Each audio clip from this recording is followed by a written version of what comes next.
I'm Muhammad Dani. I'm from Bandar Lampung, from Sumatra, especially from Rajabasa.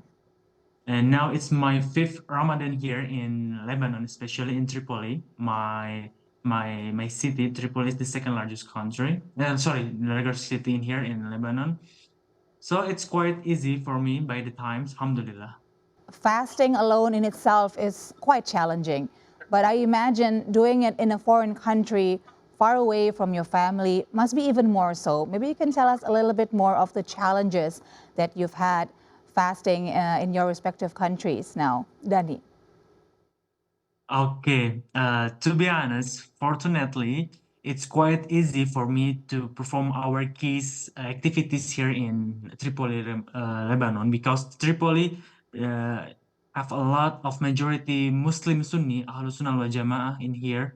So I don't find any difficulties here to perform our key activities such as fasting, such as Tarawih, such as reciting zikr, anything else.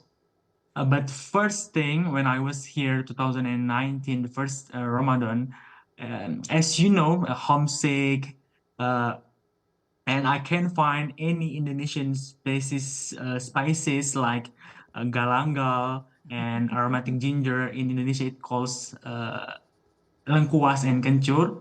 So it's quite hard in the first time to be able to fasting in living abroad in Lebanon, especially. It's being obligation to can whenever we like it or not, we have to do it. Okay, Danny, that's quite fascinating to hear. Never before you would imagine that Yeah, you'll be missing Kancur so much, right? Until you're so far away from it. I'm missing that. How do you prepare your sahur, your pre-dawn meal? And then how do you usually enjoy your iftar, your break the fast ritual? First of all, this has become our obligation.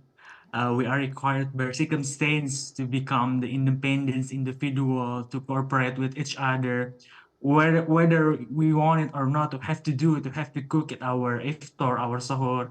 But alhamdulillah, fortunately, we are now living in university dormitory. Now I'm living with my friends from Iraq and from also from Indonesia. And now, alhamdulillah, we are helping each other to prepare our meal, to prepare our sahur, to wake up from our sleep at 3 o'clock. Then, fortunately, we are now fasting in the spring season. In the spring season, that means it's pretty similar to Indonesia. By the time sahur and by the time break fasting.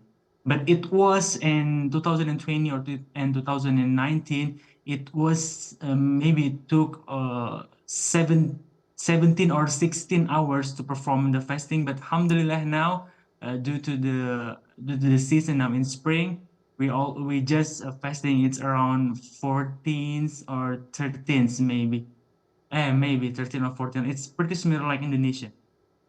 All right, that's good to know, from 17 hours to 13 hours. So you get a bit of a Yeah, break there. alhamdulillah. What do you miss the most about spending Ramadan back in Indonesia? Dani? Uh, to be honest, for you all, this is will be my last Ramadan here in Lebanon, and Oh. maybe I will start the next journey, and I don't know, in another country or back to the Indonesia for good. I don't know, but the thing that I miss it so much, I don't know, like the situation coming Sohor.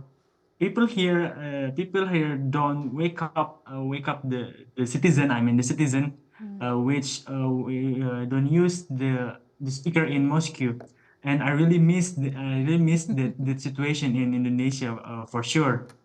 Also, I really miss some takjil that I cannot find in here, that I cannot make it because there is no spices, because there is no the good things here, like rice flour, like I don't know what it calls in Arabic, and in Arabic it calls shahen. But for me, alhamdulillah, it's good. It will be my last Ramadan, and inshallah everything is for good. All right, so hopefully soon you'll get to enjoy kencur again, ya, Dani?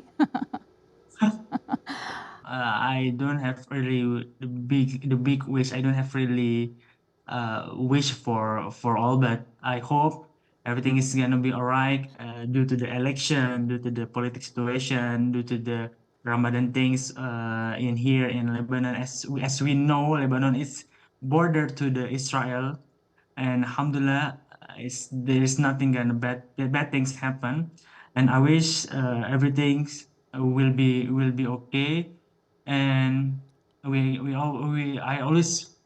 wish the people uh, lost each other and make peace for all. That's it, maybe. Thank you, Danny.